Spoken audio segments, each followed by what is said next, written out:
The March 8th, 2011 meeting of the Monroe County Legislature will now come to order. Will the clerk please call the roll? President Adair. Here. Miss Andrews. Mr. Antelli. Mr. Barker. Mr. Baroth. Mr. Beebe. Mr. Cassetti. Mr. Colby. Mr. Daniele. Mrs. Draw. Mr. Eckel. Mr. Esposito. Mr. Gamble. Mr. Gamina. Mr. Haney. Mr. Hanna. Mr. Hyder is excused. Mr. Holland. Miss Kaylee. Mr. Lee is excused. Mr. Lightfoot. Mr. Monero. Mr. McCann. Mr. O'Brien. Dr. Quattro. Mr. Rocco. Mr. Tucciarello. Mrs. Valerio. Mr. Yolovich. Great.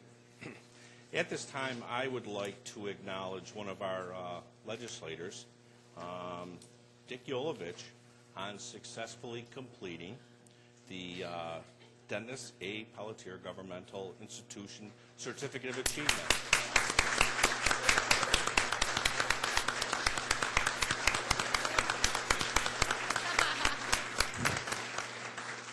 I believe he joins Legislator Esposito and Legislator Lightfoot, right? Got both of you? Everybody else? Good. All right. Get some more people there. All righty. Please stay seated at this time. I'd like to introduce Pastor Mark DeCoria of the New Hope Community Church, who has been invited today by Legislator Mary Valerio.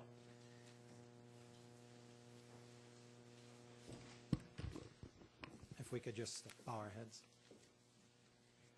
Our Heavenly Father, your word tells us to submit to governing authorities, because there is no authority except that which comes from you, and those that exist are established by you. Lord, you instruct us to give honor to whom honor is due. We give honor to the dedicated men and women of this legislature who so faithfully serve the people of Monroe County, and we thank you for each one of them. I ask for your hand of protection and blessing upon each one and all they do and everywhere they go. Give them the strength they need to not only carry out the duties of their office, but also for all of the other responsibilities they have in their lives. Give them the needed wisdom for every decision that needs to be made this night, because true wisdom comes from you. I ask you for unity, Father. Though they may not agree on every decision, I pray they would continue to strive to work together, because your word says that where there is unity, you command a blessing. I ask all these things in the precious name of your Son. Amen.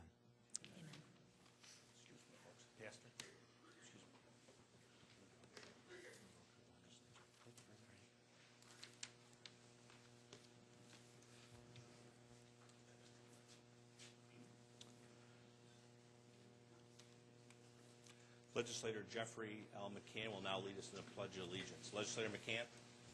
I pledge allegiance to the flag of the United States of America and to the republic for which it stands, one nation, under God, indivisible, with liberty and justice for all. You've received your copy of the Journal of Day 2, February 1st, 2011, without exception. That journal will stand approved as submitted. At this time, I would like to introduce Mr. Mark Quinn from our Parks Department. He will be introducing to us tonight the plant of the month. Mark? Hi. Thank you. Our plant of the month up here are Scheffleras. This is a dwarf variety of Scheffleras. Again, they're a wonderful office and house plant. They provide a very nice green environment, some good indoor air quality. If you notice the middle one, it's variegated. They come in a number of different varieties, and the variegated ones like a little more light. Most of these will do very well inside.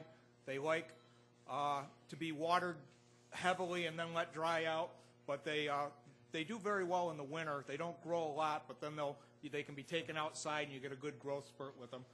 They provide a very nice backdrop for other material. These are dwarfs. Again, they'll only grow to about 5 feet. There's other varieties that grow up to 20 feet. We have some in the Lamberton Conservatory. Very nice plants. They're good here because they tolerate indoor environments well. Sometimes in the south they can actually be an invasive, but they're a very nice indoor plant here. Thank you. Thank you, Mark. There's a hearing loop in place tonight to assist those who need who are hearing impaired. Anyone requiring that assistance should inquire at our clerk's office. If you have a cellular phone, pager, or other electronic device in your possession, we would request that you make it inaudible for the duration of the meeting, and thank you for your cooperation. Legislators, the referrals have been submitted to the legislature for the next committee cycle, and they're in your folders. This evening, we have several proclamations scheduled. Madam Clerk.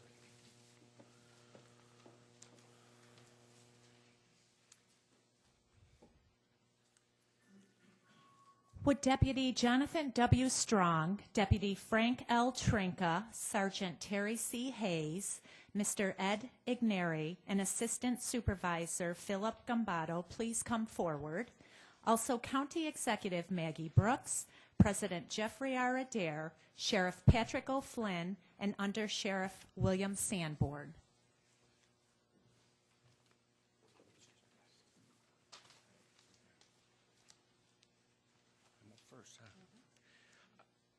Tonight, I'm pleased to be joined by the county executive and the sheriff tonight to make this special presentation, this proclamation to 5 members of our sheriff's department. Each of the men standing here tonight have gone above and beyond the call of duty, and I'm here today to say that I'm very proud of what they've done and to celebrate the nominations for their statewide recognition. And with that, I'd like to turn it back over to our clerk.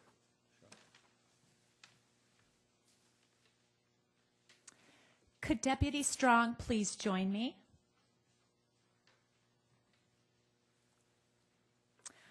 On January 8th, 2010, at 12:52 p.m., Deputy Strong was one of several deputies called to a house in the town of Sweden with reports of gunfire and a suicidal male suspect.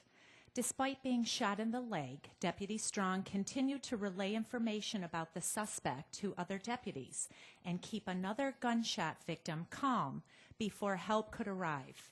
For these actions, he has been nominated for the Deputy of the Year Award by the New York State Sheriff's Association.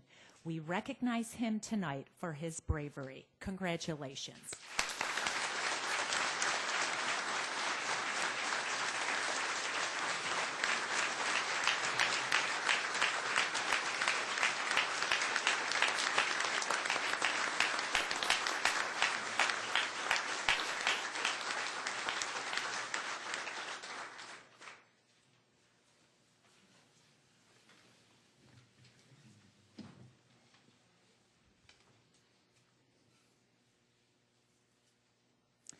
Would Deputy Trinka please join me?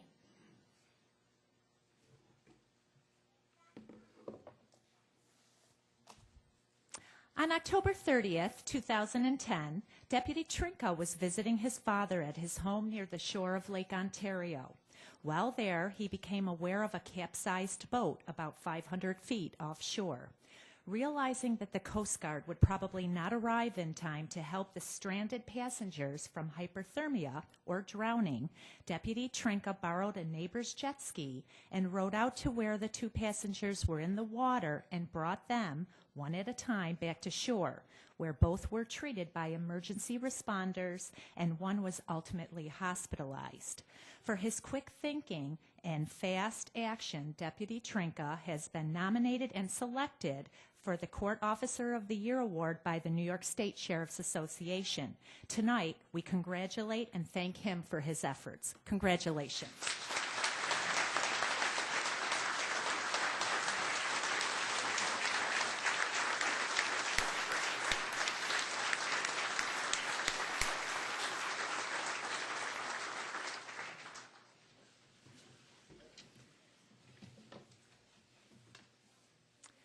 Would Sergeant Hayes please join me? In July of 2010, Sergeant Hayes became aware of a contraband item found in the facility while he was off duty. He went above and beyond the call of duty and took it upon himself to investigate the incident further, uncovering a large network of contraband items being smuggled into the jail.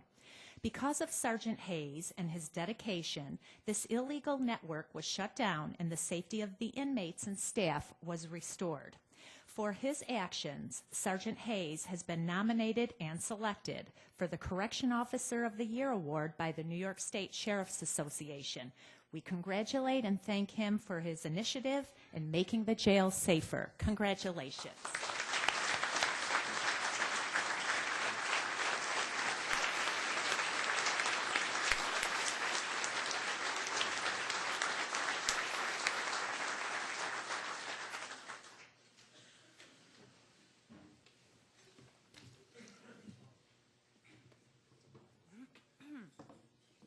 Would Mr. Ed Igneri please join me?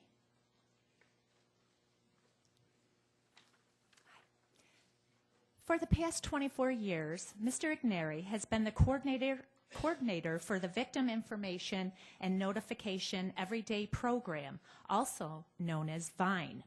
This program notifies victims of crimes and other New York State residents concerning prison sentences and release dates for people convicted of crimes.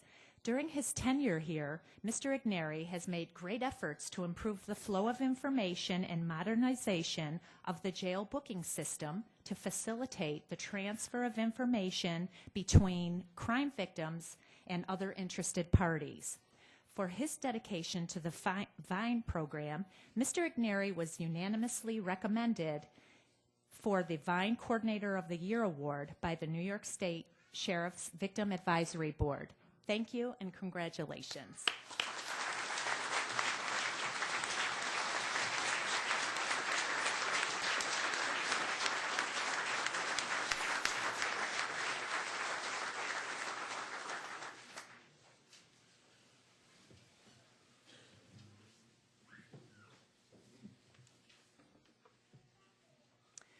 Would Assistant Supervisor Gambato please join me? Assistant Supervisor Philip Gambato has served in the Civil Bureau of the Sheriff's Department, where he has been instrumental in bringing improvements to the policies, procedures, and productivity in the Civil Bureau. In 2008, Assistant Supervisor Gambato played a key role in apprehending a suspect who had injured 3 innocent victims while performing a carjacking at gunpoint. He observed the stolen car and a foot chase ensued, leading to the apprehension of the suspect. Because of Assistant Supervisor Gambato's quick actions, he has been nominated and selected for the Civil Deputy of the Year Award by the New York State Sheriff's Association. Thank you and congratulations.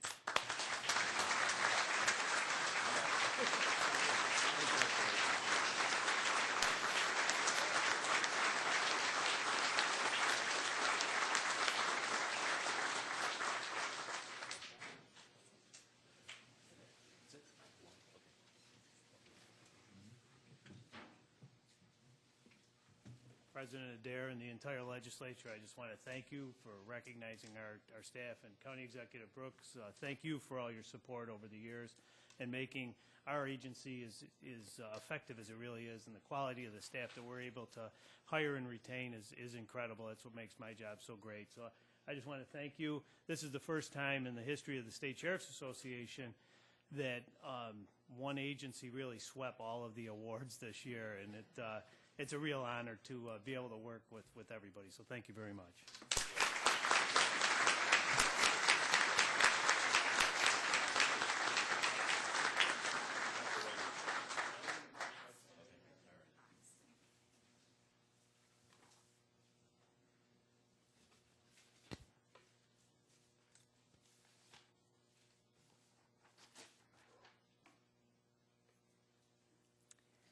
Would Adam Boyce please come forward? Also, legislators Mark J. Cassetti, Rick Antelli, Jeffrey L. McCann, and President Jeffrey R. Adair.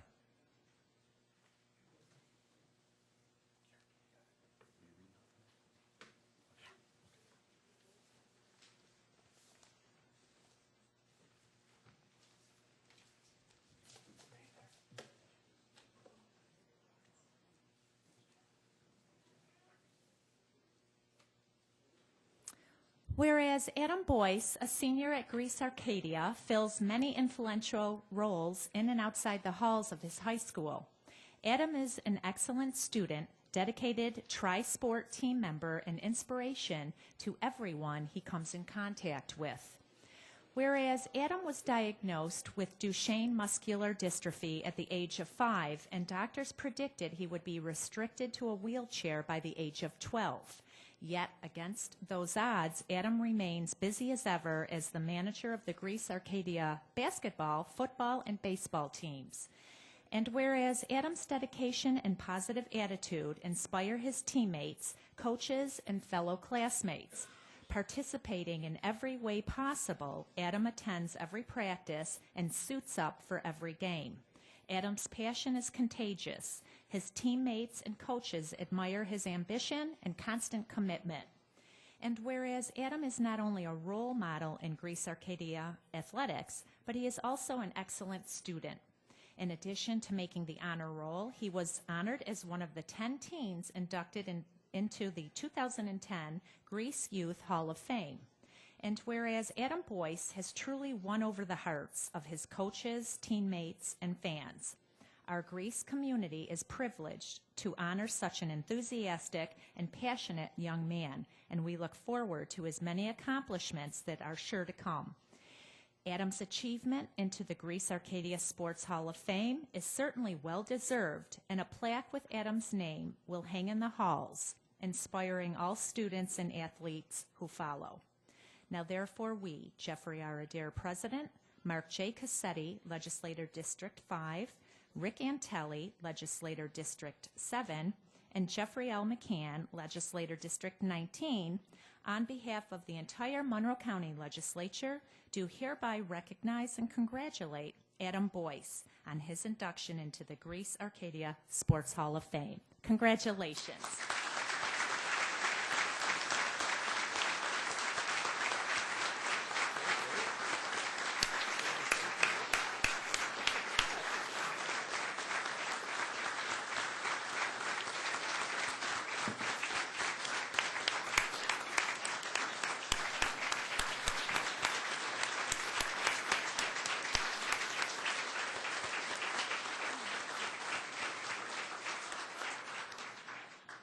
He's decided to yield the floor tonight.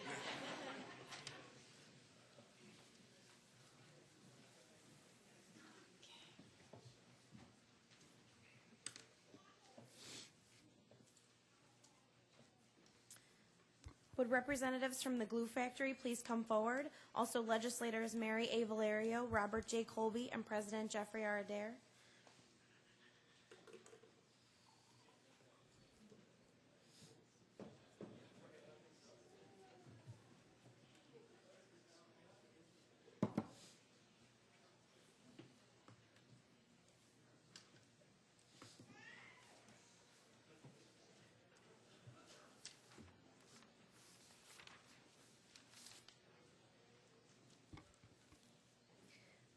Whereas the Glue Factory shop has been a favorite shopping destination for Western New Yorkers for over 30 years. Fulfilling their childhood dream of establishing a gift shop, Mary Lou Chalmers and her husband Jim opened the Glue Factory in 1974. And whereas the Glue Factory was named in honor of the Chalmers Gelatin Works, a business owned by Jim's family for 5 generations. Despite a contest held in 1999 to solicit for possible alternative names, customers overwhelmingly voted in favor to maintain the current name. And whereas the couple have the same zest for their store as when they first opened the doors 37 years ago. They are constantly revamping the store, offering new products and several additions. And whereas the passion shown by the couple for their store has made it a community treasure. The Glue Factory was recognized by a national magazine twice in the past 10 years. This company has continued to prove their excellence and have proven to be a true asset to our community.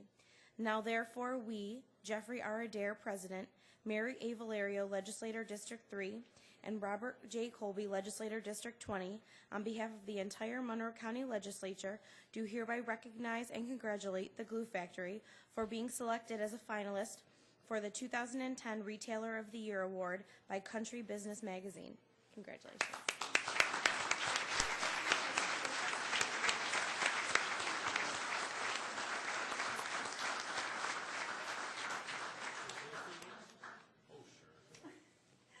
Thank you so much. We appreciate your honoring us so much. Thank you.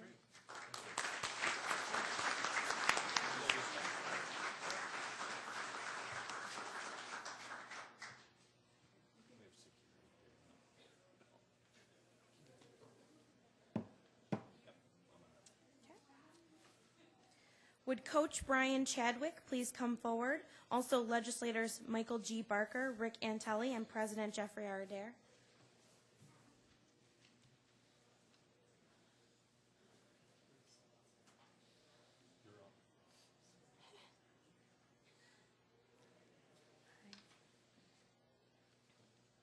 Whereas Brian Chadwick's commitment and selfless service to the youth of our community has rightfully secured his entrance into the City Catholic Wrestling Association Hall of Fame.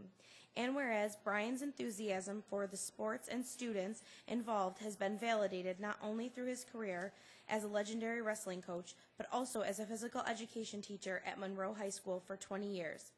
Although now retired from the city school district, Brian still lends his time as a lifeguard. And whereas Brian proudly coached varsity wrestling at Bishop Kearney High School from 1969 to 1985. In those 16 dedicated years, he led his wrestlers with an astonishing record of 129 wins and 5 City Catholic League championships. Coach Chadwick's team also received statewide recognition as the New York State Catholic High School champions in 1971.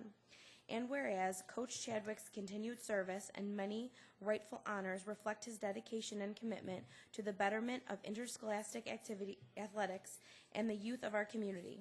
Now, therefore, we, Jeffrey R. Adair, President, Michael G. Barker, Vice President, and Rick Antelli, Legislator District 7, on behalf of the entire Monroe County Legislature, do hereby recognize and congratulate Coach Brian Chadwick on his induction into the City Catholic Wrestling Association Hall of Fame. Congratulations.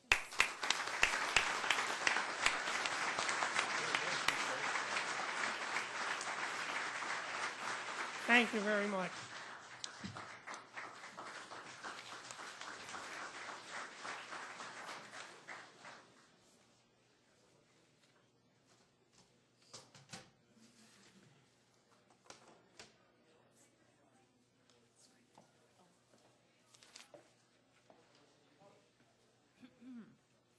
Would representatives from the Joy Community Church and the Gerhardt Neighborhood Outreach Center please come forward?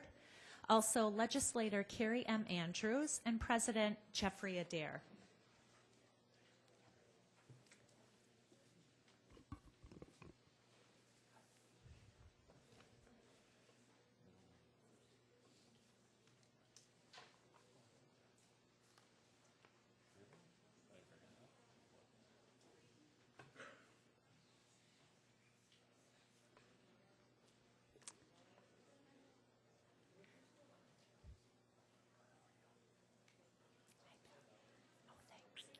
Whereas in 1986, Reverend L. Gerhardt relocated his congregation, the New Jerusalem Church, from the suburbs to the city at 890 North Goodman Street in the Beechwood neighborhood. Before Pastor L. passed away in 2004 at the age of 81, he retired and asked his dear friend, Pastor Tony Martirana, to take the church to the next level. And whereas to widen their tent, Pastor Tony took a passage from the book of Isaiah and renamed the congregation to Joy Community Church. Pastor Tony and the members quickly moved to purchase the building next door, which had become a blight on the neighborhood. The congregation recently opened, with the assistance of many local faith-based organizations, the Gerhardt Neighborhood Outreach Center, or GNOC for short, named in honor of their beloved founding pastor. And whereas GNOC offers an array of services to the community, including a medical clinic called Joy Family Medicine, a food pantry named The Hope Shop, the Cross Culture Youth Center, the Addictions Counseling Center, a pregnancy care center named The Place of Hope, a learning center, a baby boutique called Bundles of Joy, and a new dental clinic. And whereas the Joy Community Church and GNOC have helped turn a neighborhood community around, along with the vital services they provide, they also hold an annual block party that offers free food, a clothing giveaway, blood pressure screenings, and activities for children. Joy Community Church continues to make a difference to the people of the community by creating a safe, welcoming atmosphere and offering services that greatly impact those in need. Now, therefore, let it be known that we, Jeffrey R. Adair, President, and Carrie M. Andrews, Assistant Democratic Leader, on behalf of the entire Monroe County Legislature, do hereby honor Joy Community Church and the Gerhardt Neighborhood Outreach Center for their hard work and dedication to the people of Beechwood community. Congratulations.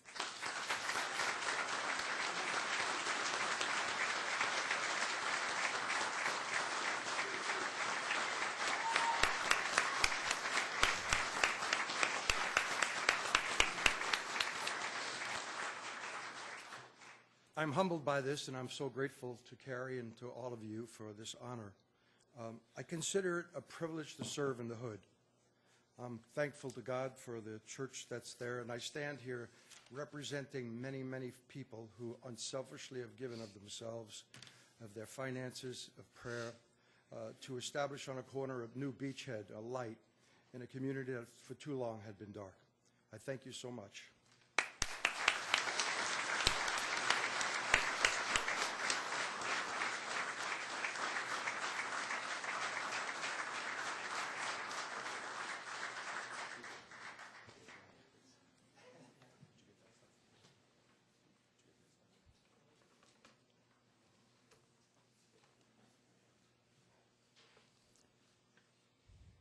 Would representatives from our community bikes please come forward? Also, Legislator Glenn J. Gamble and President Adair.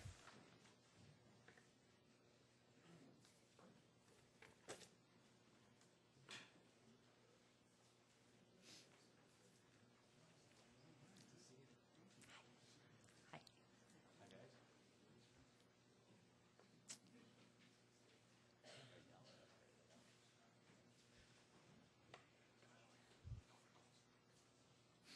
Whereas in the spring of 2001, a volunteer was serving lunch at St. Joseph's House of Hospitality when he was asked if he could make a minor bike repair for a guest.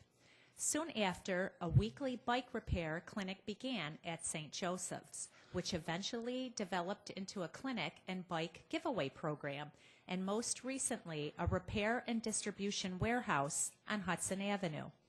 Nearly 10 years after that original flat tire fix, our community bikes, RCB, has become a multifaceted bike reclamation and redistribution program that has donated nearly 10,000 bikes to community members. And whereas in 2008, RCB officially incorporated as a 501c3 charitable organization, as a referral-only agency, every adult receiving a bike, or Cadillac, as they're often called, is required to have a referral letter from a school, church, social service agency, employer, or healthcare facility. This helps ensure that bikes will be given to the most needy and those most likely to benefit from them.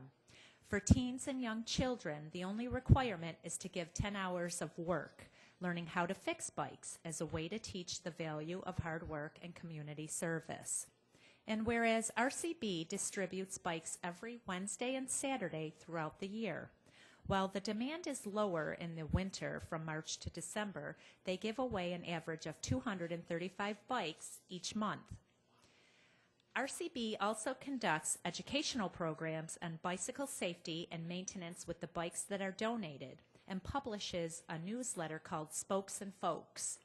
And whereas our community bikes had a banner year in 2010, they gave away over 2,400 bikes to children, teenagers, and adults. RCB's 267 volunteers, or wrenches, donated nearly 15,000 hours of service, and 2 sponsors donated a 14-foot trailer that enables RCB to travel to other parts of the city. Recently, the League of American Bicyclists granted them the Bronze Award as a bike-friendly business. By addressing basic transportation needs with free bikes, RCB is enhancing the quality of life and the ability to participate in our community for thousands of citizens that are most in need of mobility. Now, therefore, let it be known that we, Jeffrey R. Adair, President, and Glen Gamble, Legislator District 22, on behalf of the entire Monroe County Legislature, do hereby honor our community bikes for 10 years of providing an exceptional service and volunteerism to a grateful community. Congratulations.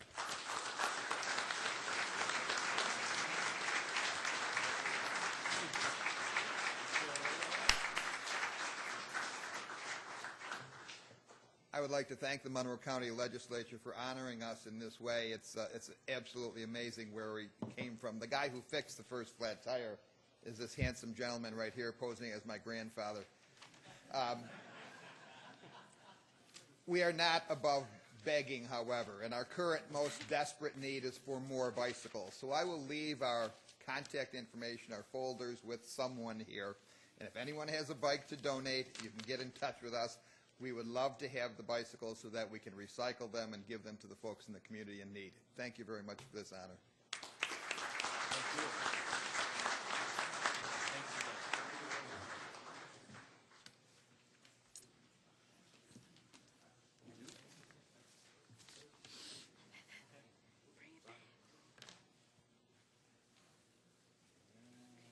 Would representatives from Writers and Books please come forward? Also, legislators Carrie M. Andrews, C. Stephen Eckel, and President Jeffrey R. Adair.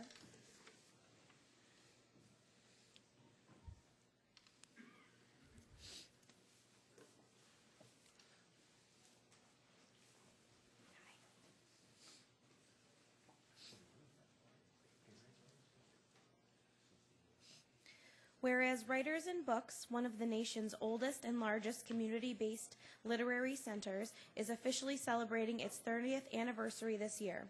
The organization originally began as the Book Bus in 1974, a mobile book distributor that traveled throughout the northeastern U.S., bringing small press books and unknown authors to new audiences.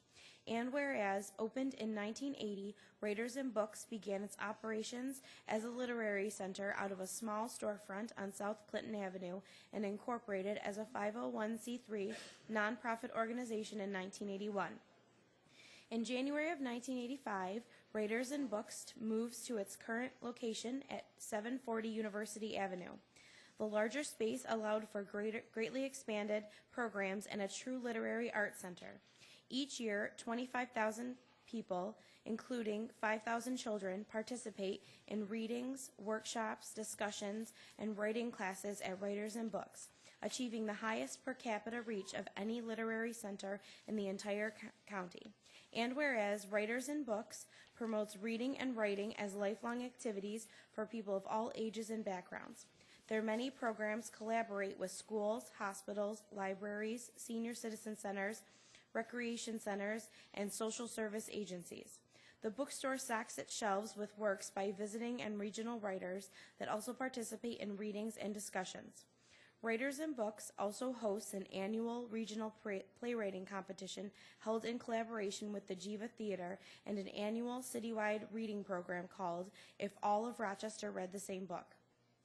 And whereas Writers and Books has been an integral part of the rebirth of the Atlantic University area, now known as the Neighborhood of Arts. Honored as a primary arts organization by the New York State Council on the Arts, the only literary center in New York to receive this distinction, Writers and Books is among the state's most important cultural organizations and an indispensable asset to the Rochester community. Now therefore, let it be known that we, Jeffrey R. Adair, President, Carrie M. Andrews, Assistant Minority Leader, and C. Stephen Eckel, Legislator District 26, on behalf of the entire Monroe County Legislature, do hereby honor Writers and Books for their commitment to increasing literacy and a love of reading in Monroe County. Congratulations.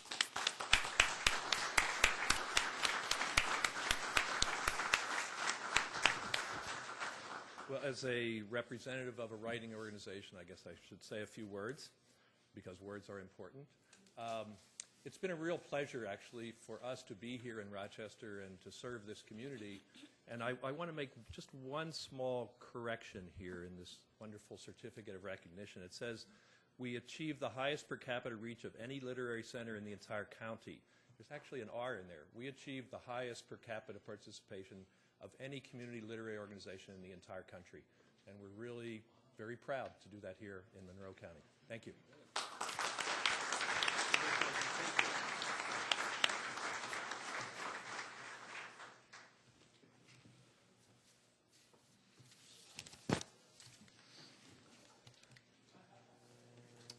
You have in your folders the approved minutes from the last cycle.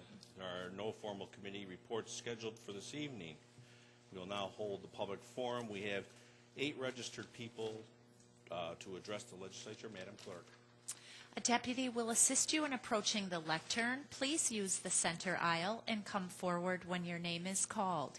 Each speaker will have 2 minutes in which to address the legislature, and please conclude when the timer sounds and exit through the back of the chambers. We thank you for your cooperation. Our first speaker will be Barbara Gorski. Please come forward.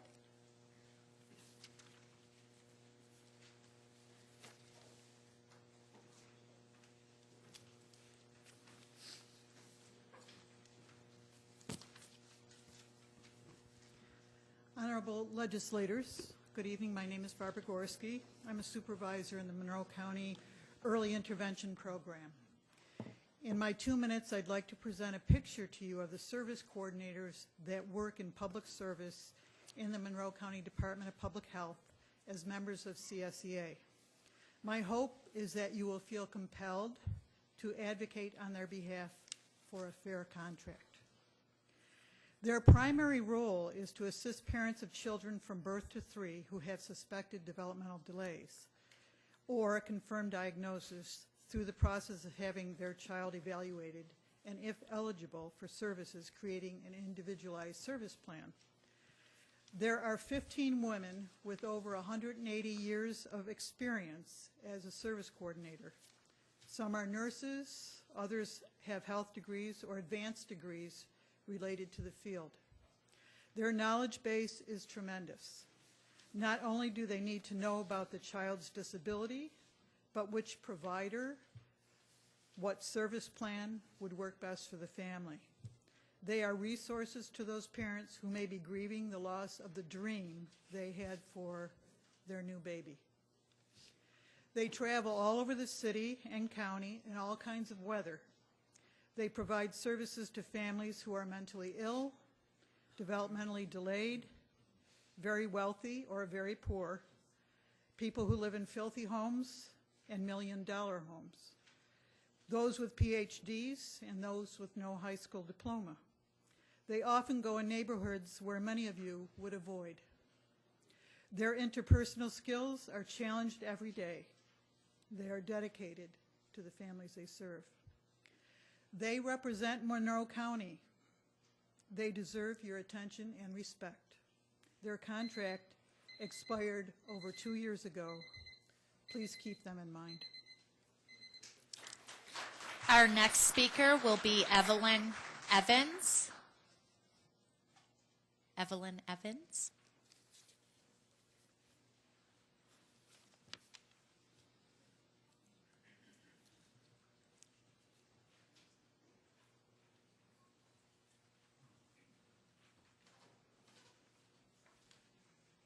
Good evening to our honorable legislators and to Chairperson Adair, to my co-worker administrators, and to my members who are out there. My name is Evelyn Evans.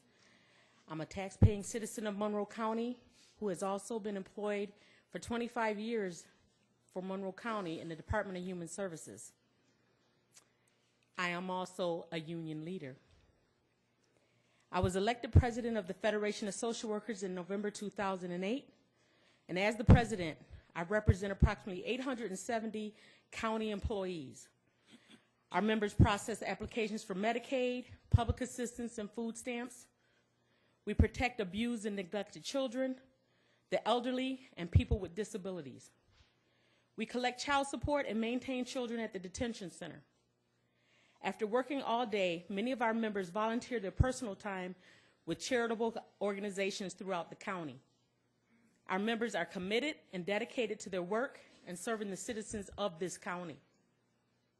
They are among the many unsung heroes of this county. Frederick Douglass once said, "If there is no struggle, there is no progress." We can appreciate the struggles that these difficult economic times have created for almost everyone in Monroe County. The client populations that we serve are among the hardest hit. Financial problems can be devastating to families that have limited resources and supporters. Our members have struggled as well. They have worked since December 2008 without a contract. They have struggled with violence in the workplace. They have struggled with poor parking conditions, and approximately half of them have struggled with no raises during a time when the cost of everything is rising. Ironically, during the same time, management and professionals have received lucrative raises and enjoy health insurance coverage that would not bankrupt them if they confronted a problem with their families. I want to end with, we deserve dignity and respect in all our workplaces. We are taxpayers, we are citizens, we are voters, and we are asking our county legislators to walk a mile in our shoes. Come see us. Many of you stood before us in 2009 when you were running. We heard you. We supported you. We're asking you to support us. Chris Safuto. Chris Safuto.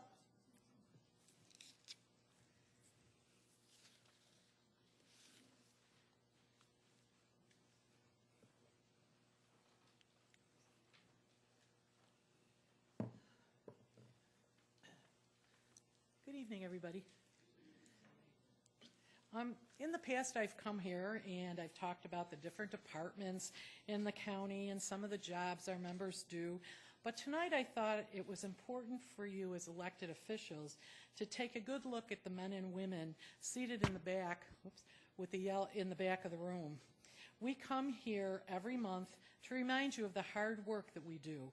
We feel it's important for you to know that not only are we employees, but we are your neighbors, your friends, perhaps your family members, and taxpayers who make sure that the services Monroe County provides are done in the most professional manner day to day. We wear yellow t-shirts so that our presence is in the forefront at all times. It's significant to our mission of informing the community about the hard work that is performed by us. We are a proud group of individuals who take our jobs seriously and want everyone to recognize us. So please take a good look. Say thank you once in a while, because you know Monroe County works because we do. Our next speaker is Vincent Shelton.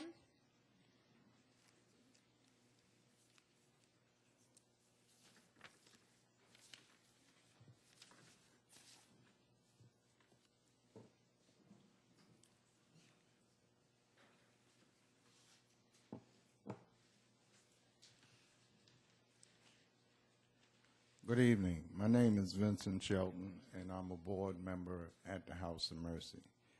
I'm sure many of you can recall Sister Grace's last appearance here when her and Sister Rita appeared in costume.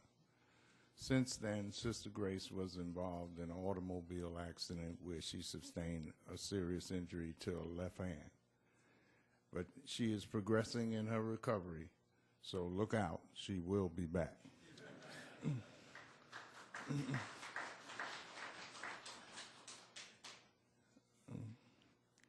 Sister Grace and myself and other members at the House of Mercy and board and staff, we have not faltered on our concerns for the poor, and with the upcoming budget crisis and cuts that are being proposed, we ask that you would exercise discretion and compassion in the decisions that you make, especially concerning the governor's proposal to impose full family sanctions, which would greatly impact those who are already receiving public assistance and would place them in a very precarious position. Also, the governor's proposal is to hold back the 10% increase in the welfare grant. Now, this was already allocated at, it would be 10% over 3-year period, 10% each year. Now, to withhold this little bit of money would again place those in need in a precarious position. The 10% increase isn't that much. There hasn't been an increase in the welfare grant since 1990. Now, this 10% would be applied to the shelter allowance. But the basic needs, people would still be in needs for money for laundry, toilet articles, transportation, etc. So again, we beseech you to exercise discretion and compassion in decisions that are made. Thank you. Rita Lewis.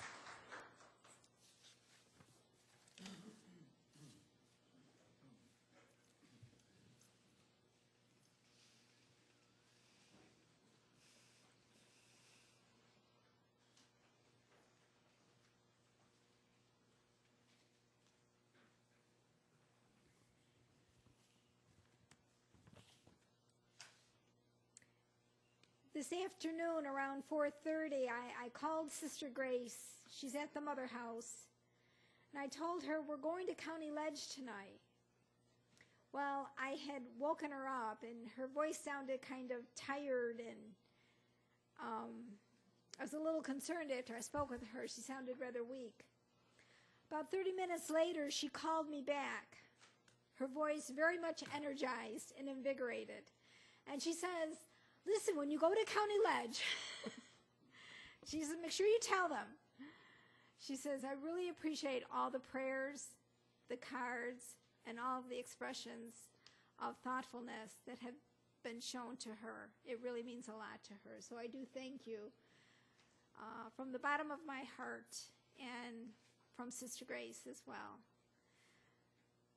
But as Vince said, she definitely wants us out here speaking on behalf of people whose voices normally are not heard. And the budget cuts that are looming really need to be thought about and reflected on, and the poor need to be spared. They have already they have been burdened enough. They got hit with welfare reform. Even when the economy was good, they still got slammed. So now that there's a budget crisis, the budget crisis is certainly not because of poor people. So therefore, the cuts should not be directed at the programs that the poor are depending on for survival. We're talking about survival. We're not talking about luxury. We're not talking about expendable finances. We're talking about survival. And so that is what welfare is. And when we talk about full family sanctions, that's pretty cruel, to be quite honest. To have one family member perhaps not complying for one reason or another, and then have the whole family suffer with zero income. I mean, what are people supposed to do? So you really have to reflect on what the effects of your decisions are and how it impacts the lives of the most vulnerable and the most poor in our community. Thank you, and keep the prayers going for Sister Grace. Thank you. Our next speaker is Nate Underwood. Good evening, County Ledge. I'm Nate Underwood, and I just came to basically to speak on the sanctions. You know, it's not too much, nothing bad about the sanctions, but I serve on the board too at the House of Mercy, and a lot of people have been going through problems with sanctions because they miscomply when people sanction them, or when the workers sanction them, they don't understand what they're saying. All they know that they sanctioned, or they're getting cut off, or don't have no means of income coming in to reapply. There used to be a time when Ms. Kelly come down to help us at the House of Mercy and help us out with some things that we didn't know. A lot of people was having problems because they can't get a notary public to notarize a letter because they can't afford to go down there to get a letter notarized. If they don't do that in time, they get sanctioned. If they miss appointment or something, they get sanctioned. And I don't think it's fair, because a lot of people, they try their best to, meet these criteria. I mean, it don't take no rocket sciences to figure that, you got to get up and do what you got to do. But if you ain't got no bus fare, or you don't got these things, or they cut your ways off of transportation, or they expect you to get here from one point to another point, it's kind of difficult. Like me, I'm kind of just because I got to replace hip. I can't stand out in the cold too much. I get my mother somewhere to take me. If she can't take me, I got to get Sister Rita Grace to take me somewhere. But it's real hard during the wintertime when you start to get sanctioned. I don't think, especially with you want to do these family sanctions and the budget and everything, people just can't make it nowadays. And it's going to be hotter as you can see come. Just hoping that hopefully everything gets straightened out before it get worse. I hope y'all remember that during election time, especially when I be walking around there for y'all, try to get votes for y'all. Thank you. Our last speaker is Tom Gregory.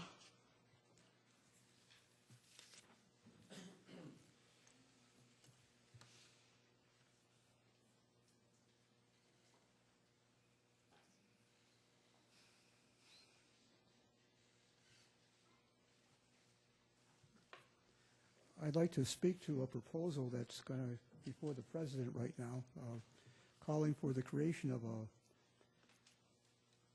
Public Integrity Commission. And say that, as you know, I know most of you. We've had a lot of conversations outside the chambers, and I don't think there's a dishonest person in here. There might be a difference in politics. There might be a different way of running government. But I'll tell you what, I'd be the first, if I knew there was corruption here, I promise you on my life, I would be the first to expose it. But I'd also be the first on my life to stand behind everybody in this chamber and say, you know something, you're good people. And if you're not good people, well, guess what? You've just pulled one over on me. I've had, I believe at times, I am familiar with the abuse of government, not regarding the problems I've made for myself, but in other contexts. And I've always been quick to go to authorities and say, gee, do we have a problem here? Not we have a problem here. Do we have a problem here? And then trust government to basically find an answer. When I look at what's asked for in this proposal, and I was looking at the roles that are played by each of our county officers, and saw that our county attorney plays a major role in preserving the integrity of our government. Our county executive, in her capacity, does many of the things that this proposal would call for. It's a separate unit from the county attorney. That the president of our legislature up here has independent powers and responsibilities entirely different from the county executive and the attorney. That you as a legislative body have the oversight and a power not only legislative, but executive and even judicial. And that we have our district attorney's office and our county sheriff, who stood here a few minutes ago, who not only is a local officer and a state officer, but is an officer of the court and has a responsibility to the court system, to the judicial system. And in this separation of powers, I would say that, and also the activity of citizens in the back here, as well as legislators or myself, we have a lot of integrity in government. And to have someone armed with a presumption that there's wrong in this chamber and going out to prove that wrong, to me seems overbearing and unwanted and something we should reject immediately. We do not need it. We have plenty of capacity already. Thank you. This concludes the public forum. We will now proceed with the consideration of local laws. Will the clerk please read the first item on the agenda? Item number 1, referral 11-41, amending local law. Moved by legislator Hannah, second by legislator Draw. Legislator Yolovich. To propose an amendment to this resolution pertaining to the change of location for the communications tower in the village of Hilton from 90 Leith Lane to 7 Cedar Terrace. And if Mr. Bowman is here and I get a second to this, I would ask him to explain. Okay, I've got an amendment on the floor from Legislator Yolovich, second by Legislator Rocco, and second by Legislator Antelli.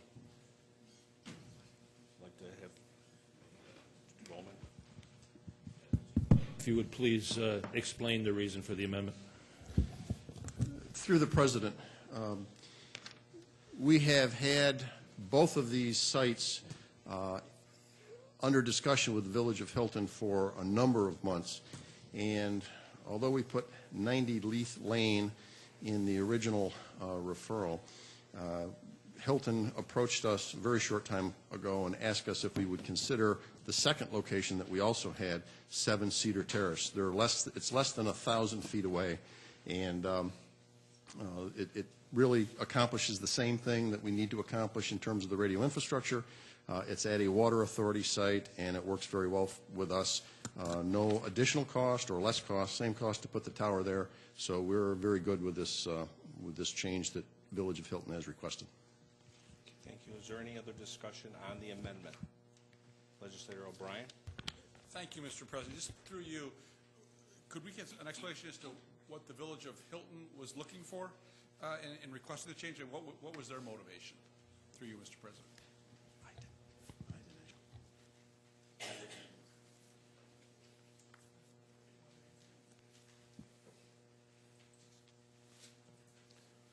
Through the President,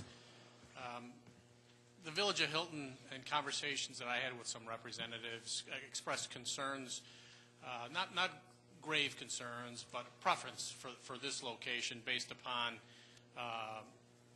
location of nearby residents, and also prefer this location because I believe there's a water tower there. There's already a current structure. So they felt it's already to some degree occupied, and why not bring it there? Thank you. Is there any other discussion? Legislator Haney.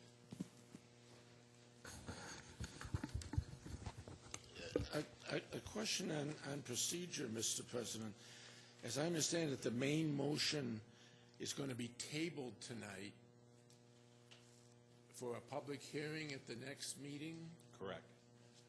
So are we being asked to vote on the amendment even though we won't be voting on the main motion? We're going to be we're going to be asked to vote on the amendment so that we accept the amendment to put it in there, so then that we can table this and then put it in for the next cycle for the public hearing. Could members Hannah and Draw, as the authors of the motion, simply accept the amendment?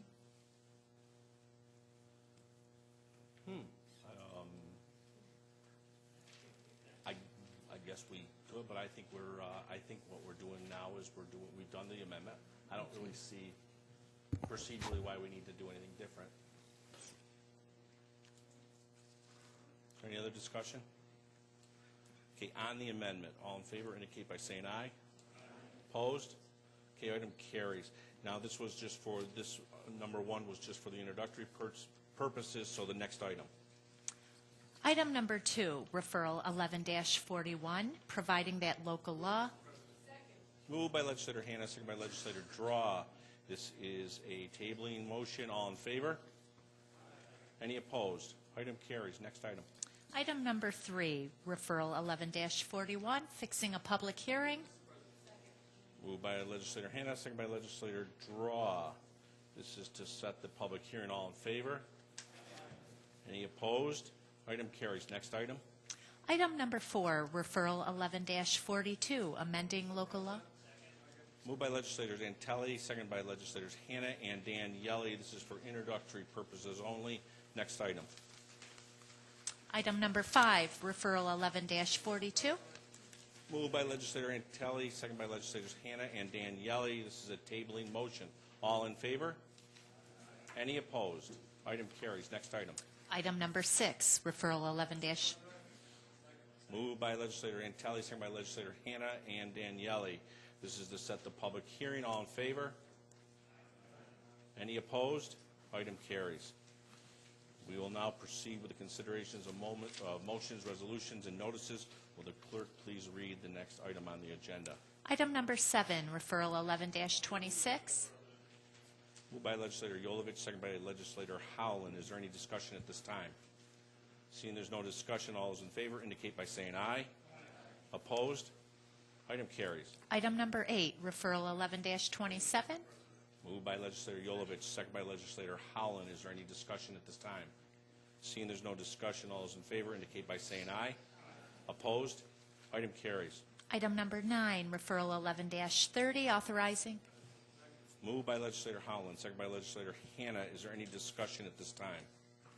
Seeing there is no discussion, all those in favor indicate by saying aye. Opposed? Item carries. Item number 10, referral 11-31, accepting grant. Moved by legislator Howland, second by legislator Daniele. Is there any discussion at this time?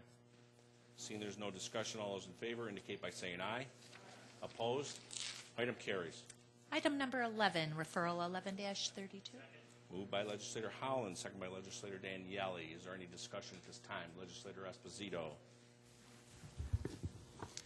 Thank you, Mr. President. Through you, I'd like to thank the administration for the memo I received this afternoon and follow up to committee on the issue of the Industrial Development Corporation. However, it did raise at least one more question.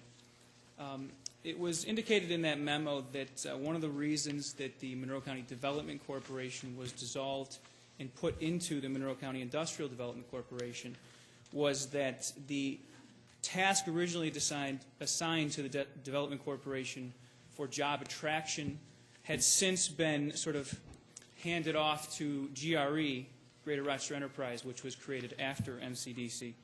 And I was curious to know, at the time that GRE was either created or at the time that the Development Corporation was dissolved and the funds transferred to the IDC, were any of those funds from the Development Corporation utilized for the purposes of GRE's creation or operating budget?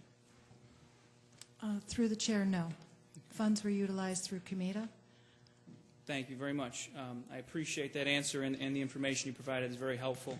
As discussed in committee, I plan to take you up on your recommendation to address both the IDC board and the IDA board as to the manner with which they provide this county government and property taxpayers the grant that we're accepting tonight, which I am going to be voting in favor of, but I believe they could be doing more, both for taxpayers and for the job attraction efforts with their funding. So thank you very much, Mr. President. That's all I have to say in this referral. Is there any other discussion at this time? Seeing there's no other discussion, all in favor indicate by saying aye. Opposed? Item carries. Item number 12, referral 11-33. Moved by legislator Howland, second by legislator Daniele. Is there any discussion at this time? Seeing there is no discussion, all those in favor indicate by saying aye. Opposed? Item carries. Item number 13, referral 11-34. Moved by legislator Howland, second by legislator Daniele. Is there any discussion at this time? Seeing there's no discussion, all those in favor indicate by saying aye. Opposed? Item carries. Item number 14, referral 11-35. Moved by legislator Howland, second by legislator Daniele. Is there any discussion at this time? Seeing there's no discussion, all those in favor indicate by saying aye. Opposed? Item carries. Item number 15, referral 11-36, authorizing contract with J. Moved by legislator Hannah, second by legislator Daniele. Is there any discussion at this time? Seeing there's no discussion, all those in favor indicate by saying aye. Opposed? Item carries. Item number 16, referral 11-37, amending Resolution 194 of 2007. Moved by legislator Hannah, second by legislator Daniele. Is there any discussion at this time? Okay, thank you. Is there any other discussion at this time? Seeing there is none, all those in favor indicate by saying aye. Opposed? Item carries. Item number 17, referral 11-38. Moved by legislators Antelli, seconded by legislator Hannah and Daniele. Is there any discussion at this time? Seeing there is no discussion, all those in favor indicate by saying aye. Opposed? Item carries. Item number 18, referral 11-39, accepting grant from New York State Office of Children. Moved by legislator Hannah, seconded by legislator Daniele. Is there any discussion at this time? Seeing there's no discussion, all those in favor indicate by saying aye. Opposed? Item carries. Item number 19, referral 11-40BR. Moved by Vice President Barker, second by Legislator Daniele. Is there any discussion at this time? Legislator Haney.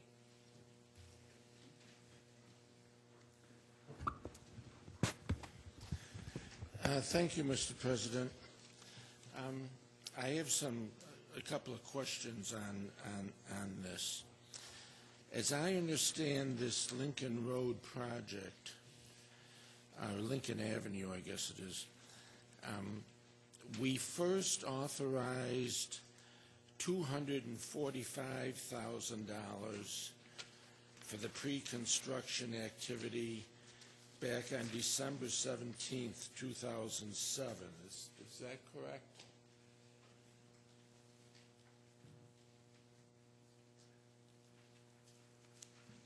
Through the President, that's correct. And through you, Mr. President, on December 9th, 2008, we approved another $53,000 for this project. Is that correct? Through the President, that is also correct.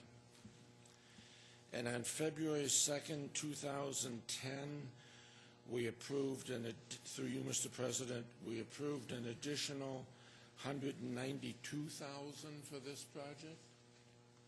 Through the President, that is correct.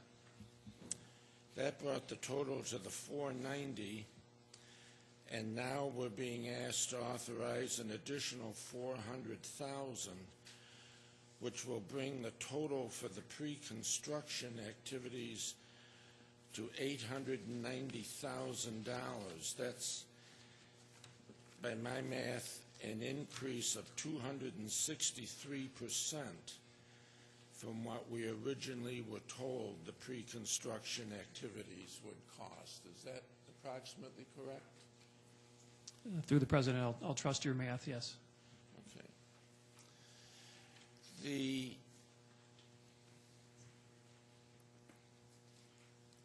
2008 CIP,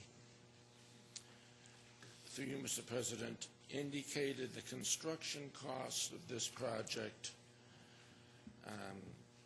was going to be $2,505,000. Is that correct? Through the President, at that time, that's correct. And now the 2011 CIP indicates that the construction cost is going to be $3,700,000. Is that correct? Based on current estimates, that's correct. Which is an increase of 50% in the construction cost. So we've had the pre-construction costs go up by 263%, and we've had the construction costs go up by about 50%. Through you, Mr. President, what's going on here? Through the President, the scope of the project has increased somewhat due to drainage out in that area. The previous two amendments were to account for engineering, extra engineering services to address the drainage concerns as we needed to tie into drainage outlets more to the north of the project limits. That's the main, one of the main reasons for the increase in scope, along with construction costs increase from the original estimate in 2008.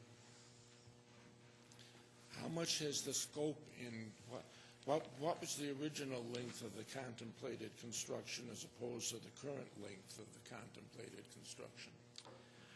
Through the President, the limits of the project remain the same from Commercial Street to Route 31F. However, it's the connecting the drainage to the underpass to the north is the extra length of work. There's no road work per se going on in that section. We're just providing drainage connection to that known drainage structure in that area. So this additional drain, I mean, there hasn't been a lot of inflation in construction costs, as I understand it. during the recession. This increase in drainage activity is costing $1,200,000.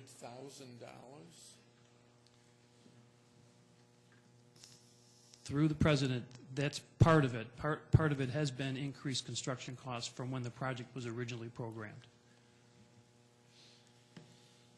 This project, when we were initially asked to approve this project, we were told that the federal government was going to pay 95% of the cost of the project.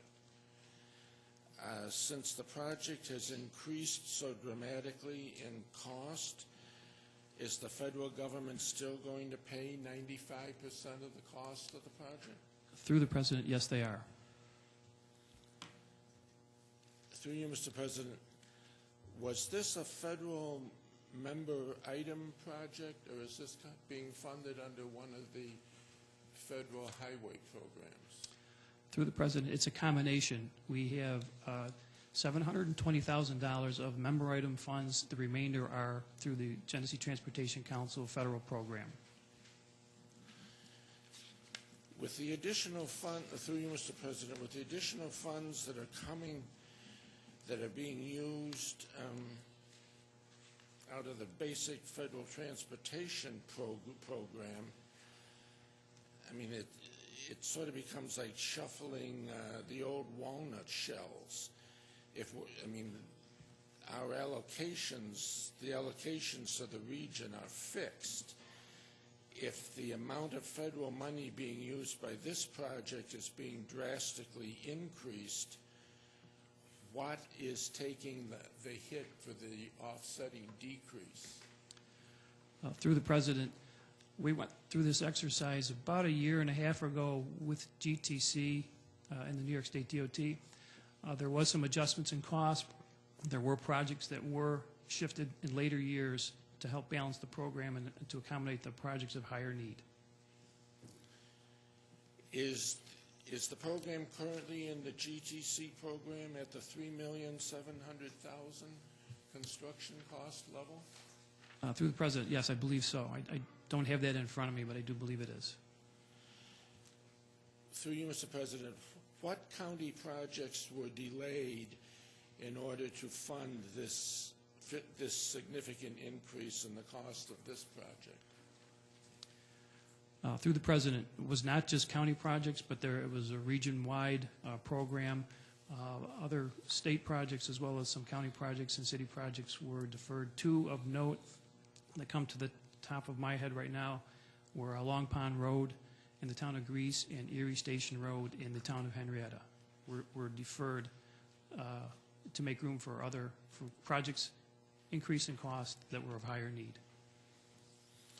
So because of what I consider drastic increase in the cost of this project, namely, and I again cite that the pre-construction costs are up 263% and the construction costs are up 50%, the Long Pond Road and did you say Erie Station?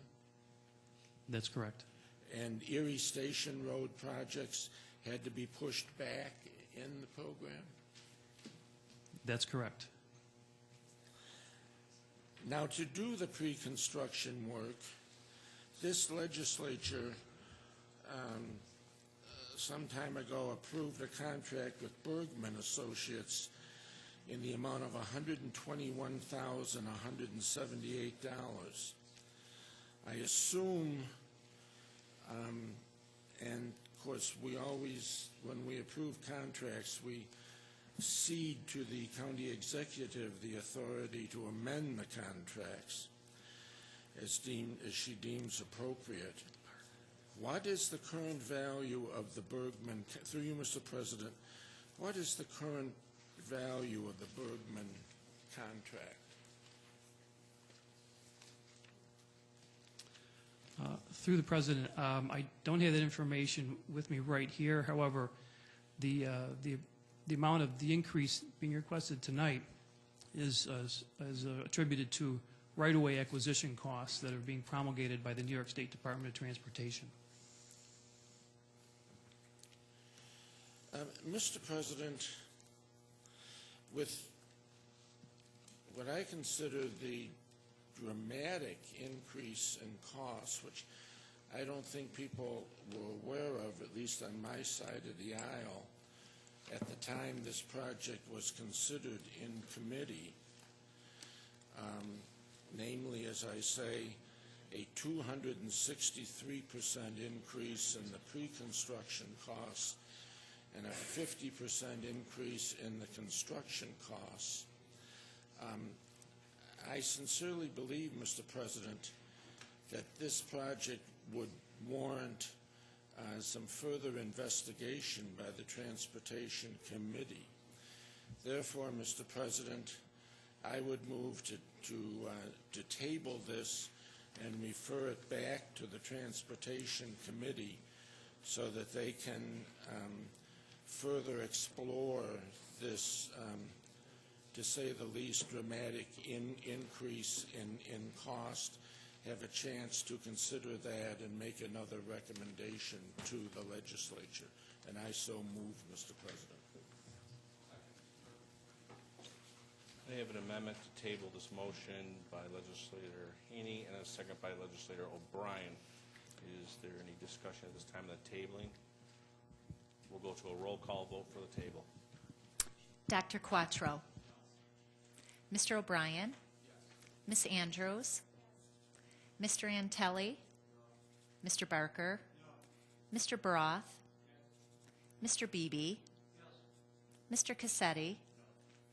Mr. Colby. Mr. Daniele. Mrs. Draw. Mr. Eckel. Mr. Esposito. Mr. Gamble.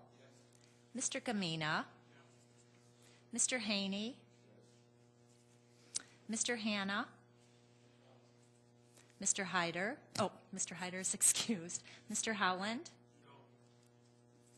Ms. Cayley. Mr. Lee is excused. Mr. Lightfoot. Mr. Monero. Mr. McCann. Mr. Rocco.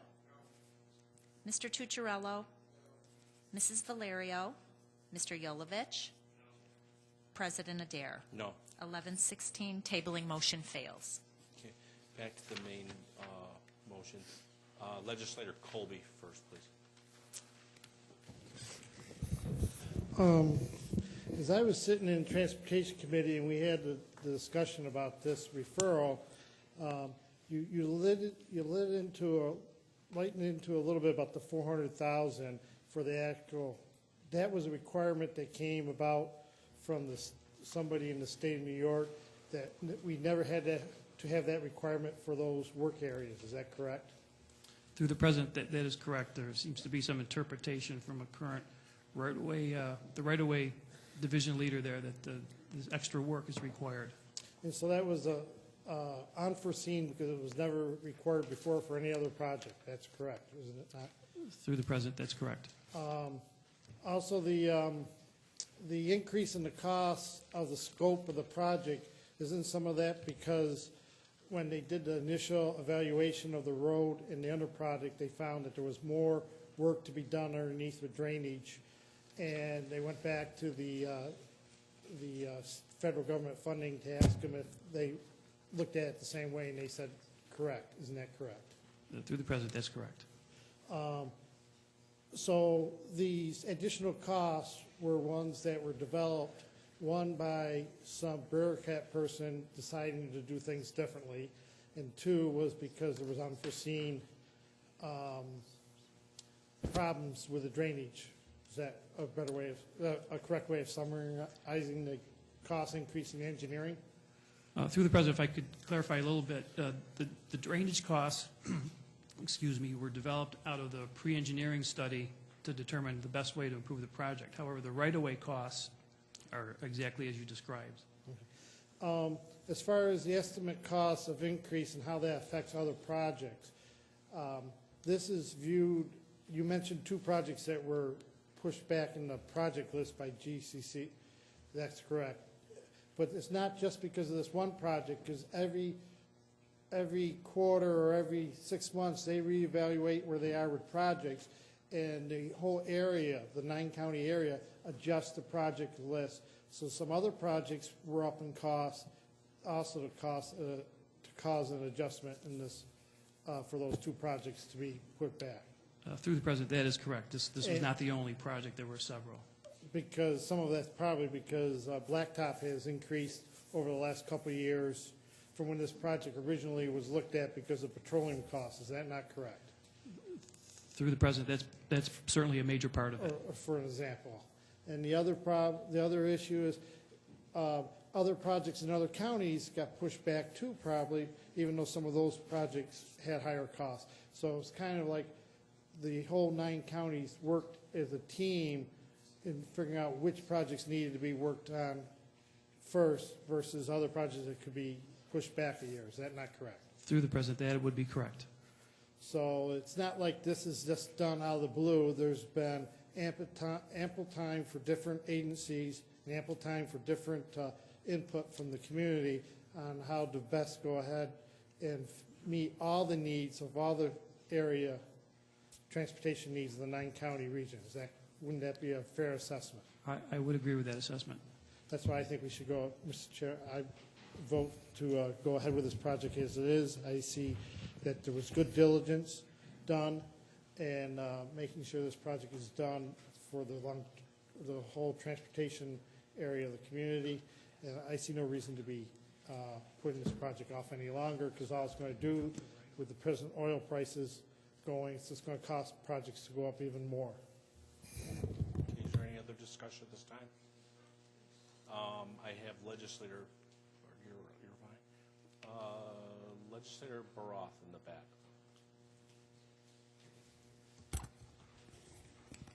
Thank you, Mr. President. I appreciate it. I was also sitting in the Transportation Subcommittee with Legislator Colby, and it was indeed a good conversation, I must say. I just want to follow up a little bit, however, on some of the questions that were raised, particularly regarding the, I would call it, I think it was phrased nicely, a bureaucrat apparently decided to reinterpret the statutes to charge or to require us to pay for additional mapping for what used to be temporary right-of-ways. Is that correct? My understanding is that correct? Through the Chair. President. Through the President, it would be the regional right-of-way administrator, correct. Okay. So at the time, through the President, is the statement that was made during the Transportation Committee still correct that the administration would be vigorously challenging this interpretation and attempting to cause it to be reversed? Is that still correct, through the President? Through the President, yes. We are having conversations on several levels with state and federal highway officials to try to reverse this particular procedure that is in place at this time. And through the President, would it still be correct, since we are in fact looking at this amendment here now today, that these efforts have been unsuccessful to date? Through the President, that is correct. Is it, through the President, is it the intent of the administration to look at future contracts for construction purposes to take such expenses into account, given that currently that is the current interpretation? Thus, we would expect higher costs on all projects going forth. Is that correct?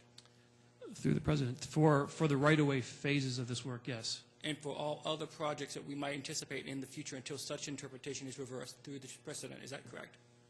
Through the President, that would be correct. So would I be correct to assume then, through the President, that your office must be reinterpreting or reprinting all current application processes in process right now? Through the President, the opportunity to upgrade or update estimates comes on a biannual basis with the Genesee Transportation Council. This fall, there will be an opportunity to re-estimate projects based on current costs and do just what you're suggesting. So then, through the President, would I be correct to assume that that's essentially a deadline for getting this reinterpretation to be changed, correct? Through the President, it would be our desire. We don't know that we'll be successful, but we would like to have that reversed by that time, correct?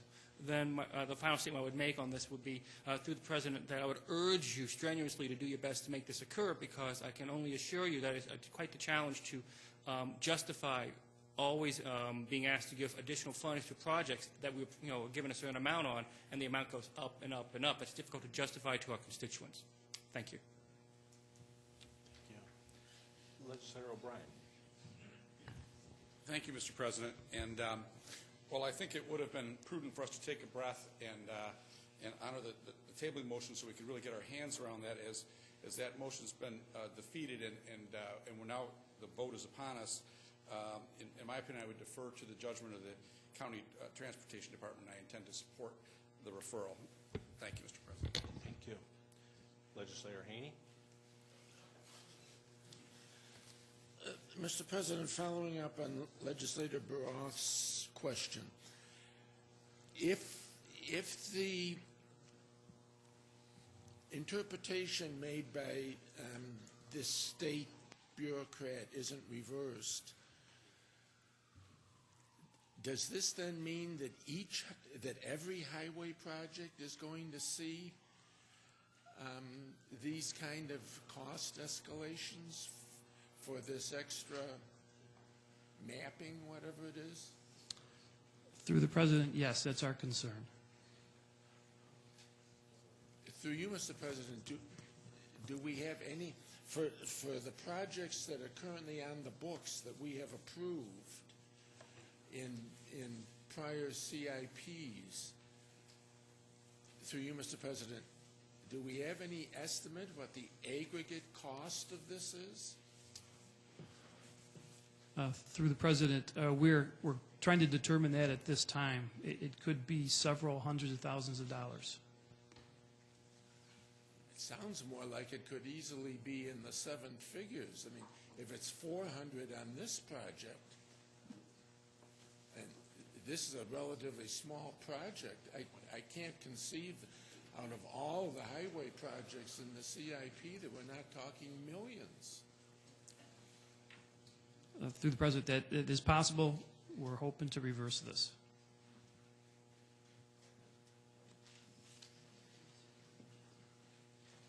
It doesn't happen often, Mr. President, but I find myself speechless.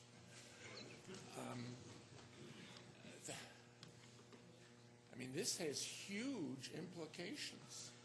I mean, we're going to have to push off because there's no way we can absorb that kind of additional borrowing and debt service because these are, I mean, this is unique. It's 95% federally funded and awful. I mean, this just has huge implications for us. Thank you, Mr. President. Or not thank you, which I'm not sure which it is. I understand. Is there any other discussion at this time? Legislator Monroe. Thank you, Mr. President.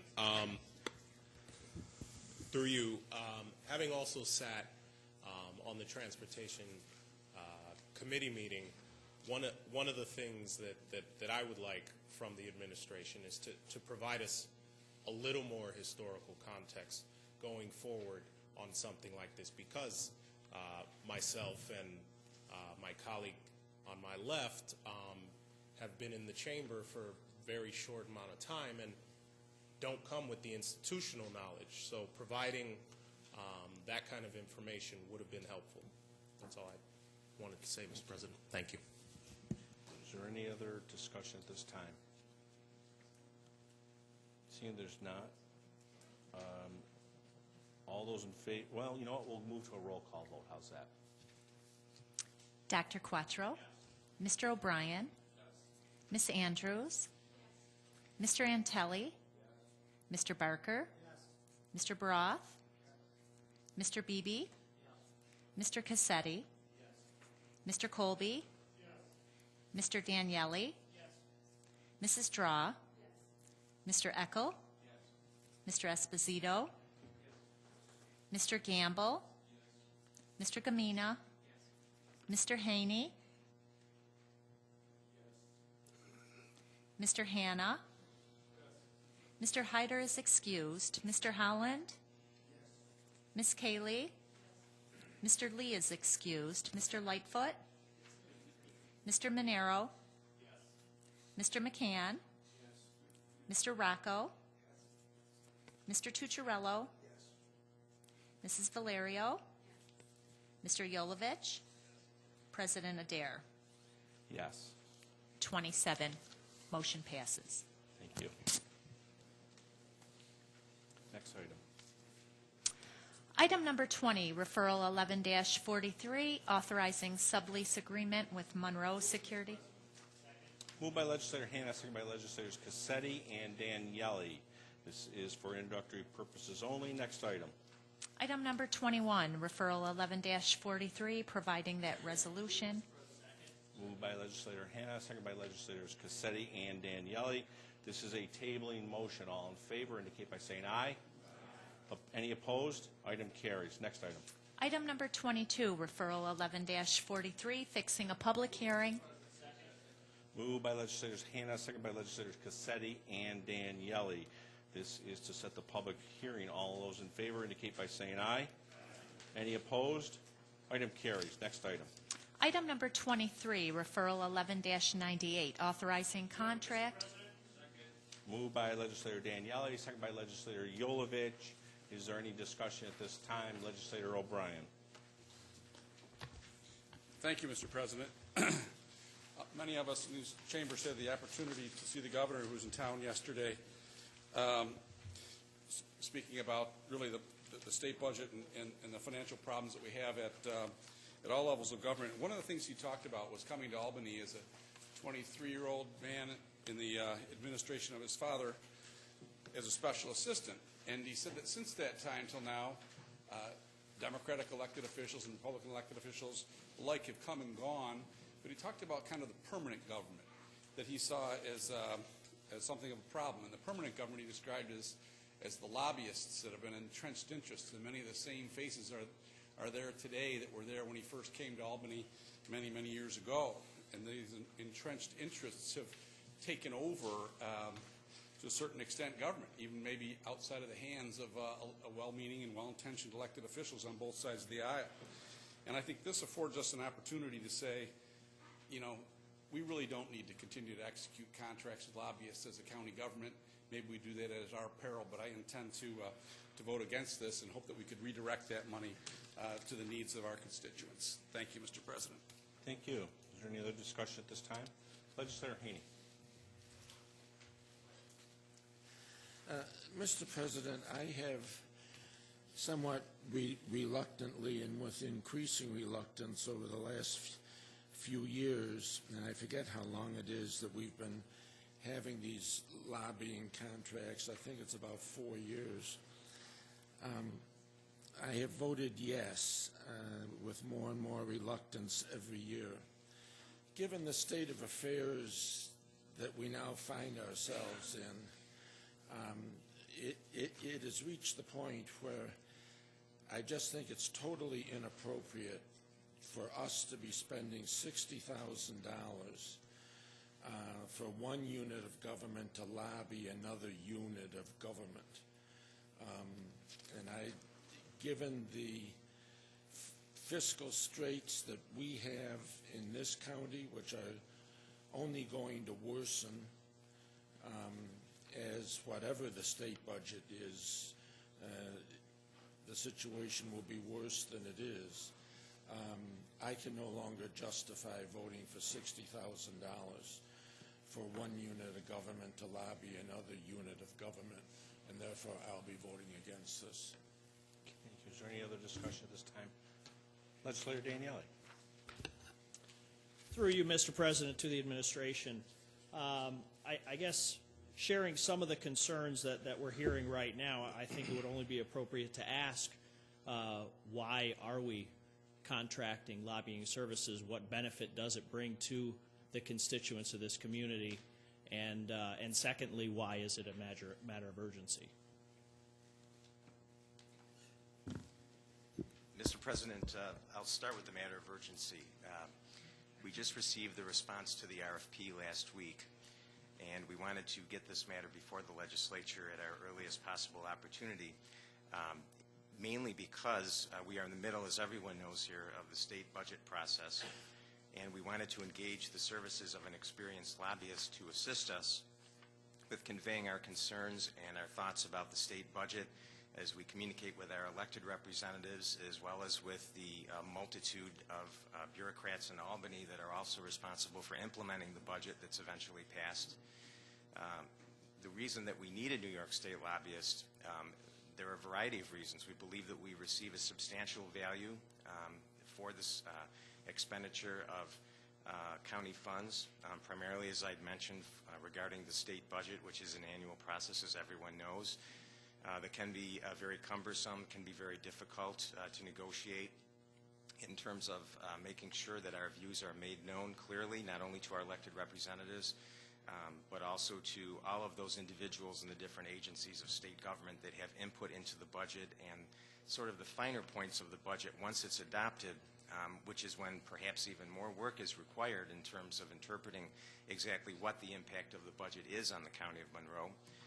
In particular, this year, we are expecting a variety of cuts, as the governor has made very clear in his many messages to the state about the budget proposal that he's advanced.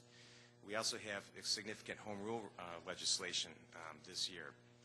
In particular, the renewal and extension of the fourth penny of sales tax, which, as everyone here knows, provides substantial revenues not only to the county but also to all of our sales tax sharing partners, which includes the city and the suburban school districts, the towns, and the villages. And the lobbyists will assist us in making sure that that home rule legislation moves expeditiously through a process that in Albany can be very Byzantine and very difficult to negotiate, as I'm sure everyone will agree here.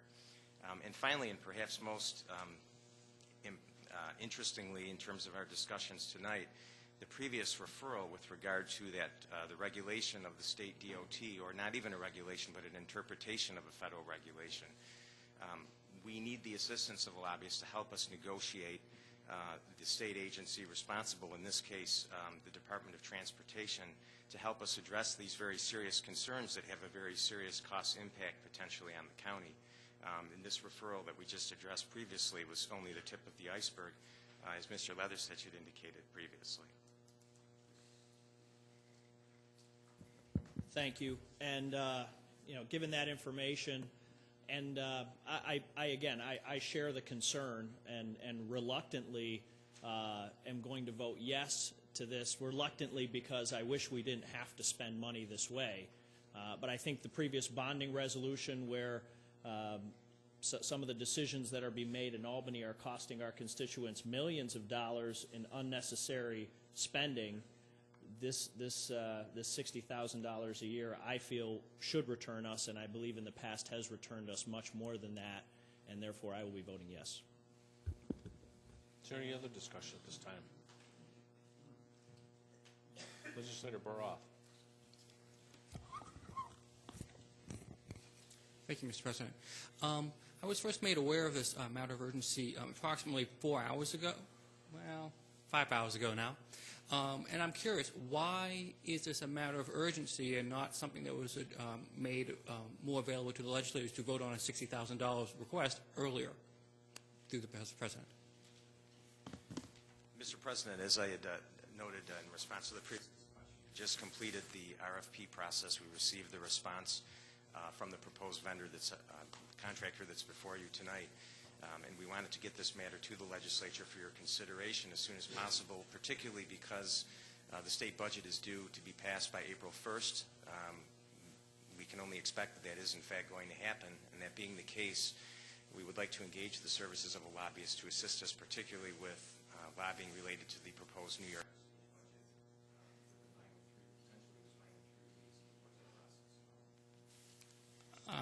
So I didn't quite catch the last bit of that.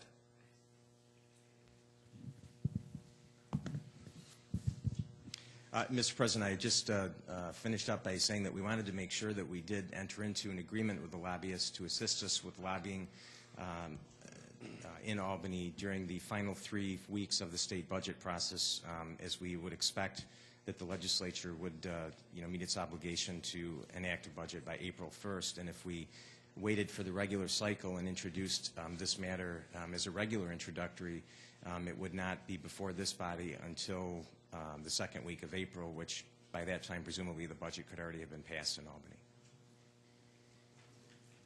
Through the President, I want to smilingly say I hope you're right that the budget will be passed by April 1st. Yes, indeed, I hope. Although I suspect we might have a little more time, but hopefully not. But as a follow-up, it was mentioned earlier that we've been having lobbyists work on our behalf for the past 3 to 4 years. And presumably then that we've gotten return off those lobbyists in the past 3 to 4 years. Why then a new RFP? Was there something in lack of return from the prior lobbyists, or has something new come up? Through the President. Mr. President, we just occasionally think it is wise to test the market and issue a new RFP and solicit any other interested potential contractors to serve the county's needs. In this particular case, the previous contractor did not respond to the RFP. The vendor or the contractor that's before you was the sole responder.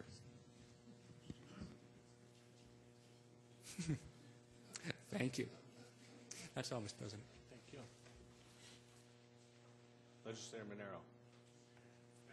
President, I didn't really hear, I'm not sure if Legislator Bowroth meant to try to get at the return of investment for previous lobbying, whether it be related to the specific lobbyist or not, but I'm just wondering if there's any attached value to the lobbying efforts that we have had through you, Mr. President. Mr. President, just two things in particular come to mind right away. Our lobbyist previously did assist us in securing substantial state resources for the new crime lab, which will be opening shortly, and has assisted us in the past with passage of home rule legislation, not only the sales tax extension bills, but also going back a few years, some parkland type legislation with regard to, I believe, some alienation of parkland and some legislation along those lines that required state approval. Okay, and that is, Mr. President, is that through working with officials within the administration?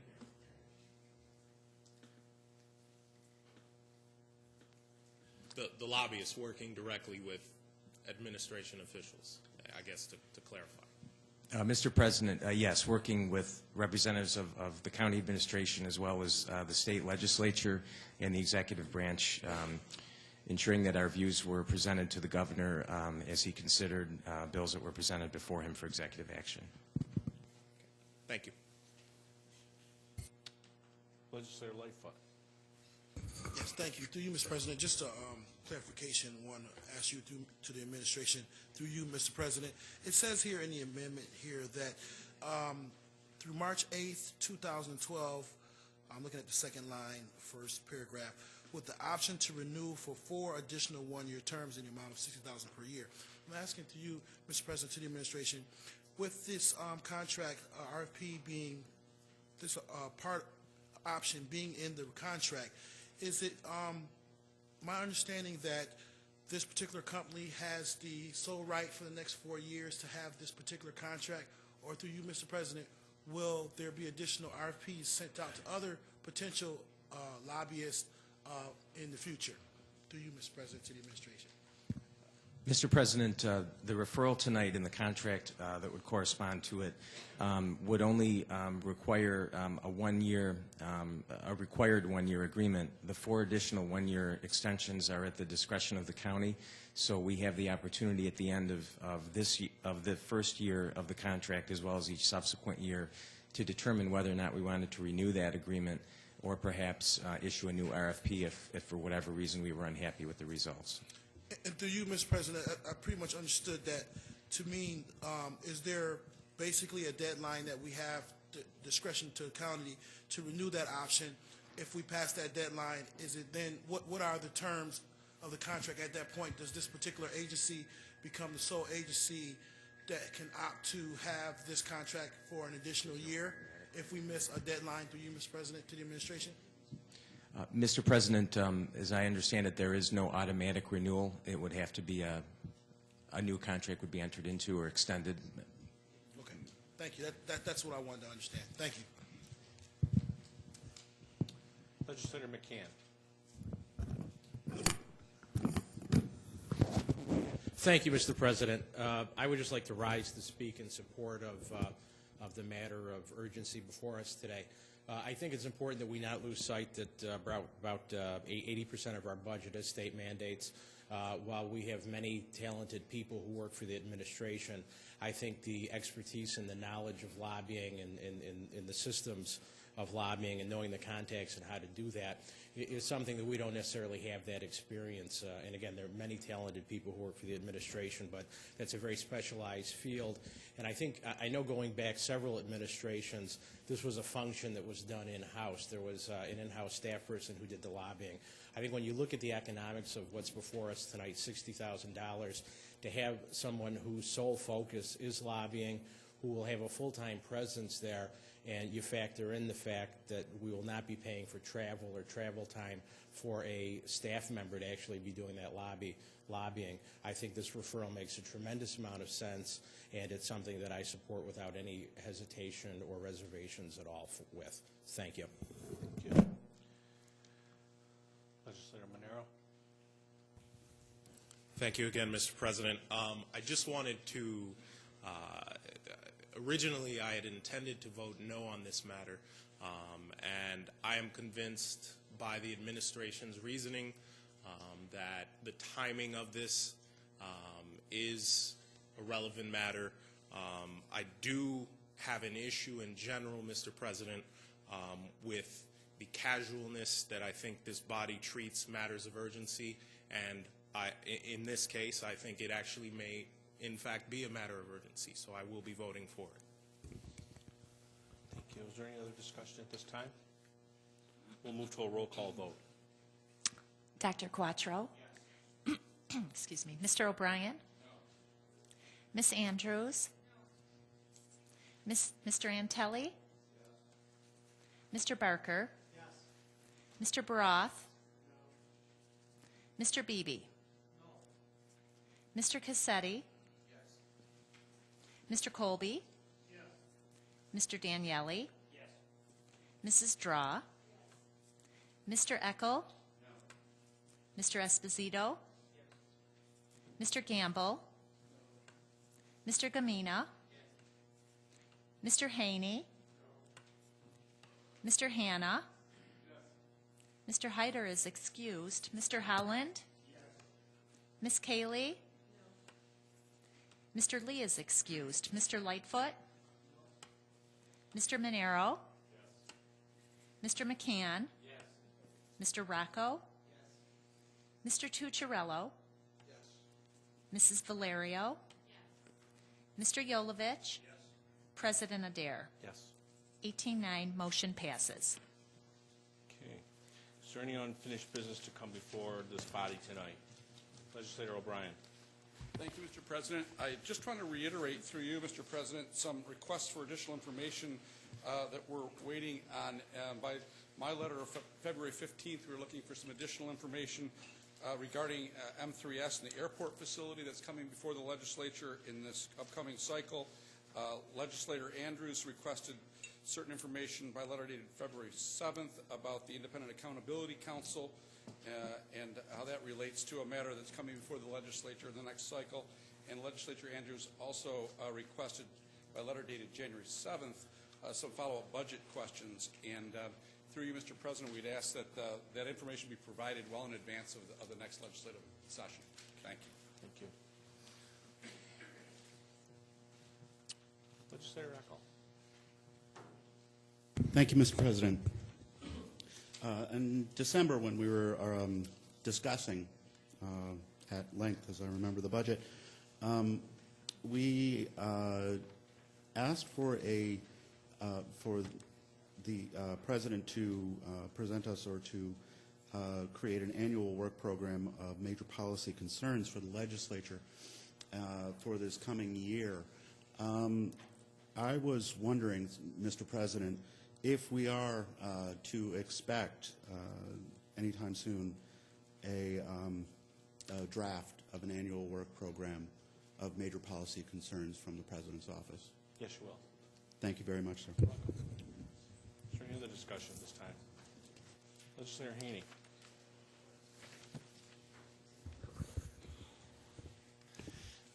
Mr. President, on every agenda for the county legislature, there's an item G for presentation of formal committee reports.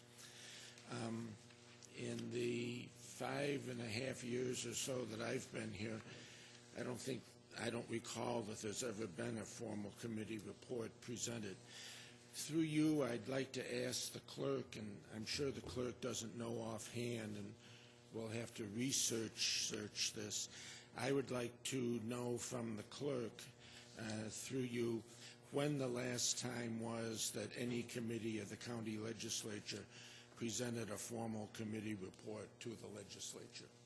So noted. Is there anything else at this time? Seeing there is no other unfinished business, Dr. Quattro? Mr. President, I move that this honorable body stand adjourned until Tuesday, April 12th, 2011 at 6 p.m.